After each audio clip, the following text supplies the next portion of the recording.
காசி வெற்றவனா, அப்பனுக்கே பாடம் சொன்னவனா, கார்த்திகை பெண்ணிடம் வளர்ந்தவனா, தேன் தமிழ் காத்த தெய்வமா, மயூர வாகனத்தில் வருபவனாம், சித்தாதி சித்தனா, சஷ்டி கவசம் கொண்டவனாம்.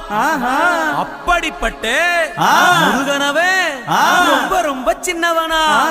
முருகன் சின்ன சின்ன முருகைய சிங்கார முருகைய கொஞ்சி கொஞ்சி தமிழ் பேசும் செந்தில் வடிவேலனவ.